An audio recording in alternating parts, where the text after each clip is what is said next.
em São Paulo, porque está na linha conosco Maxwell de Souza, tenente, diretor de comunicação da Defesa Civil do Estado de São Paulo, já que tem essa previsão de frio intenso mesmo, inclusive alerta para temporais em algumas regiões. Tenente, obrigada por nos atender, bom dia. Qual é a região que nesse momento demanda uma atenção maior por parte da Defesa Civil, considerando todo o Estado, e a principal preocupação de vocês?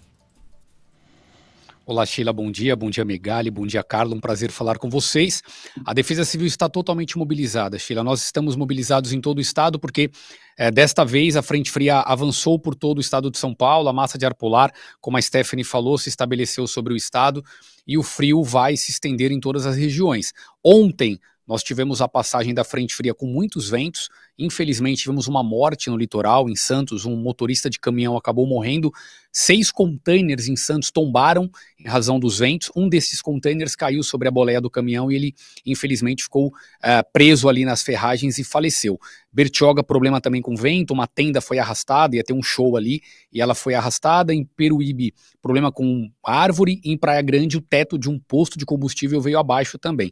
Hoje já não tem chance para vento, nem para chuva mais, elas já se afastaram, mas o frio intenso em toda a região. Capital, como ela disse, mínimas de 5, 6 graus já nessa noite, por isso você pergunta a região de maior atenção, é o estado todo, mas a capital temos uma quantidade de moradores em situação de rua, por isso a Defesa Civil, o governo de São Paulo estabeleceu o abrigo solidário que já começou essa noite, já atendemos 85 pessoas e permaneceremos assim até quarta-feira. Hoje tem abrigo também e amanhã de novo. Queria perguntar justamente com relação a essas pessoas que estão expostas, né, ao tempo, à temperatura muito baixa. A gente sabe que a hipotermia é um risco, mas o que acontece com o corpo da pessoa em caso de hipotermia, a pessoa que fica exposta aí a baixa temperatura e não consegue se aquecer?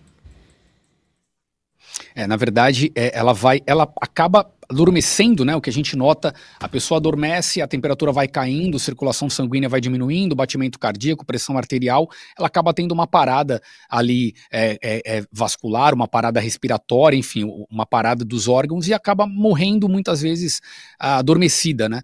Então, uma morte triste, lamentável, morrer de frio é uma coisa triste demais e por isso que a gente monta essa estrutura de acolhimento para que essas pessoas não passem por essa condição. Essas mortes, na maioria das vezes, elas são classificadas e registradas como uma morte suspeita, uma morte que necessita de uma averiguação ali por médicos legistas. Então, num primeiro momento, a gente acaba não conseguindo atestar a causa específica pelo frio, mas na grande maioria a gente sabe que foi o frio que levou àquela condição da morte destas pessoas. Praticamente todo inverno rigoroso a gente acaba sempre tendo mortes nesse sentido aqui na Grande São Paulo, principalmente na capital, por isso a gente tem aumentado a ação de acolhimento, né? A prefeitura já faz isso com cerca de 2.000 vagas, são pelo menos 10 tendas espalhadas na capital, mas o governo do estado reforça quando as temperaturas chegam em 10 graus, porque a gente sabe que aumenta a procura, tanto é que aumenta que no nosso abrigo nós recebemos 85 pessoas. Na última onda de frio, ali na metade de junho, tivemos dias com 110 pessoas, tivemos até que apertar um pouquinho para colocarmos mais gente para dentro, porque de fato aumenta a procura. Eles chegam lá, recebem um jantar do programa Bom Prato, e aí dormem, né? Tem uma cama, tem cobertor, tem colchão, eles passam a noite ali, de manhã às 8 eles saem, recebem um ticket, vão lá na 25 de março, no restaurante do Bom Prato e tomam um café. E aí voltam no outro dia. Eles já saem sabendo que no outro dia vai ter o serviço novamente e isso persiste até as temperaturas voltarem a subir, que neste caso voltam na quinta, né? Então a gente vai manter o abrigo aberto até quarta-feira. Triste demais. Tenente, o alerta severo, né, triângulo amarelo, ele vai ser usado para frio extremo também, como já é usado para chuvas extremas? Vai, tanto que o INMET classifica nessa cor, né, Megali? Ele classifica como laranja, né, e amarelo, depende da cor. Nós estamos no laranja do INMET, virtude de onda de frio. Essa é uma dúvida, né? O pessoal fica com dúvida de como classificar. A onda de calor e a onda de frio é classificada quando as temperaturas ficam 5 graus abaixo ou acima da média, né? No caso, quando é onda de calor 5 acima, agora 5 abaixo da média histórica para o período. Como a gente vai registrar de 5 a 6 graus nessa madrugada, isso é abaixo, pelo menos 5 graus a menos do que a gente registra nessa estação, que é algo em torno de 12 a 13 graus, essa é a média das mínimas aqui na capital. Vamos registrar 6 ou 7, 5 ou 6, é um frio bastante extremo, tem condição para geada em algumas regiões do estado, pessoal da Serra da Mantiqueira ali em Campos do Jordão, Santo Antônio do Piau, podem ter geada essa noite, então a gente fica com alerta para o pessoal do agro, né, os produtores rurais, aqueles pequenos produtores que podem perder até a sua safra. A gente já dá esse alerta, porque a gente sabe que eles têm algumas medidas para mitigar isso. Então já fica aqui a recomendação para que essas pessoas possam, de alguma forma, usar essas medidas para proteger não só a sua vida, é claro que é o mais importante, mas também a produção rural. Fica também um cuidado aqui para os pets, tá? Nessas noites frias, a gente sempre se preocupa conosco, e claro, né, vamos se preocupar com o idoso, criança, mas não esquece do animalzinho, porque ele fica ali às vezes no quintal e ele sente frio. Então, se não der para acolhê-lo dentro de casa, proporcione um ambiente ali aquecido para ele não sentir todo esse frio que a gente vai passar nessa noite, e nada de improvisar aquecedor. A gente já tem registros históricos de ocorrências nesse sentido, principalmente em comunidade.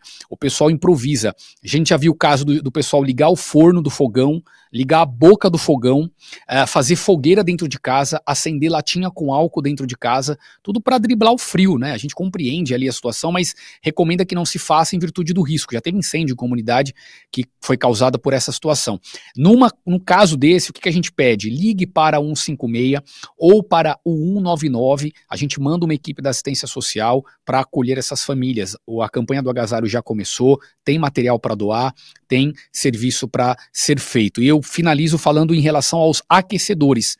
Também a gente sempre tem casos como esse, né? Incêndios em apartamentos, em casas provocadas por esses aparelhos. Nada de deixar isso ligado a noite inteira.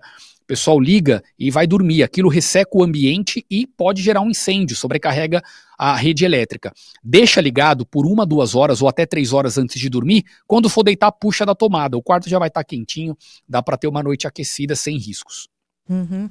A gente abriu aqui o noticiário da Band News FM falando do frio, desse frio se intensificando, queda nas temperaturas, mas também falando, Tenente, sobre os ventos muito fortes em Bertioga, na Praia Grande, em Guarulhos mesmo, onde a gente teve impacto em partidas e chegadas no aeroporto, voos que tiveram de ser desviados, em relação a esses ventos mais fortes e a preocupação, por exemplo, no litoral.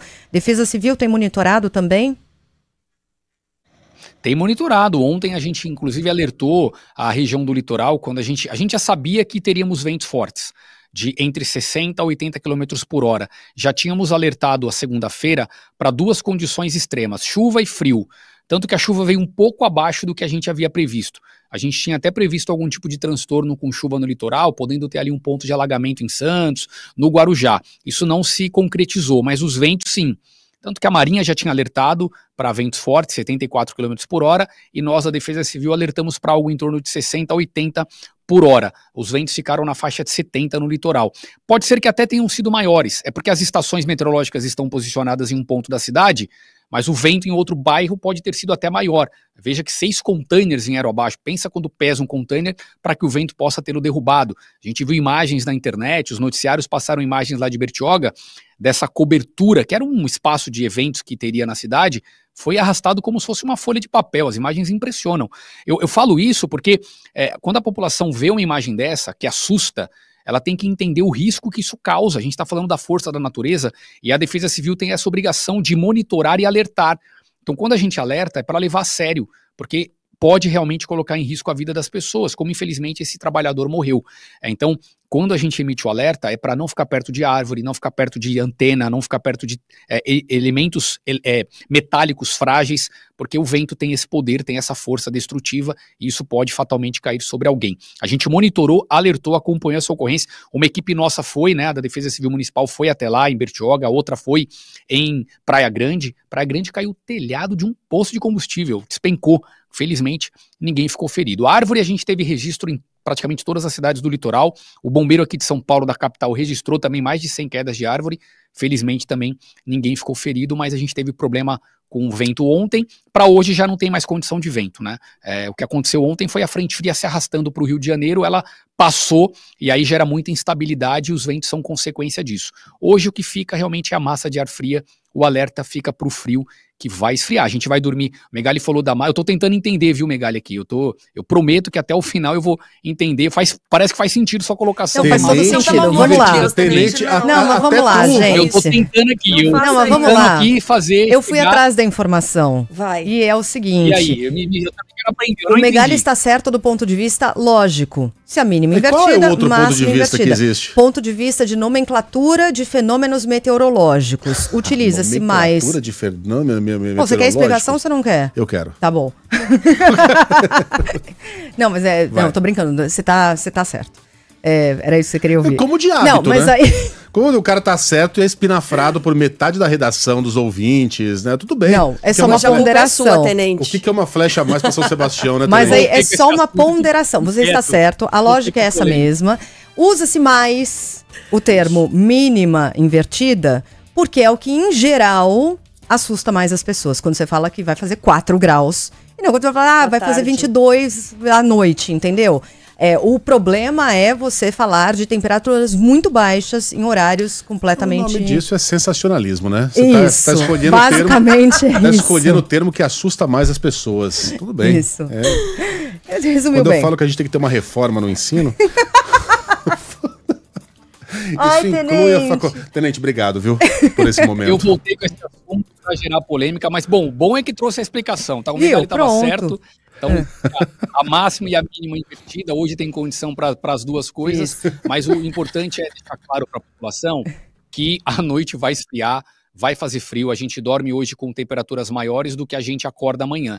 Então, à noite, pessoal, vamos se proteger, vamos se agasalhar, os idosos sentem mais, as crianças sentem mais, e é isso, tá dado o alerta, tá dado o recado, vamos proteger, manda um pedido, tá? Quem tá circulando pelo, eu sei que a audiência de vocês é gigantesca, e quem tá circulando pelo centro agora, se você se deparar com um morador de rua, recomende que ele vá à Estação Pedro II, né? Quem está circulando ali pela Praça da Sé, por aquela região, se você se deparar agora no final do dia com alguém assim, dormindo numa marquise e tal, fala com ele ali, olha, vai na estação, eu ouvi lá na Band News, tá aberto lá o abrigo a partir das 19 horas. Você não quer falar com ele e tal? Liga para o 156, liga para o 199, fala onde ele tá, passa o endereço, o número ali do local, que uma equipe vai até ele, ou até essa família, enfim. Lá no nosso abrigo, gente, pode entrar homem, mulher, criança, os doguinhos também são recebidos, porque muitos desses moradores de rua têm os seus cachorrinhos, né? E aí a gente também acolhe esses animais, tem ração para eles, tem um espaço dedicado para os animais ficarem. Então, vamos um momento de solidariedade. Campanha do Agasalho tá aí. Separa a sua roupa, separa seu cobertor, faz a sua doação, você que pode doar, e você que está precisando, entra também em contato com o Fundo Social, fundosocial.sp.gov.br, para a gente enviar a doação que você está precisando. É isso, gente. Obrigado, viu? Muito obrigada. O Tenente Maxwell de Souza, diretor de comunicação da Defesa Civil do Estado de São Paulo, gentilmente, mais uma vez nos atendendo, infelizmente, dizendo que o Megali está certo.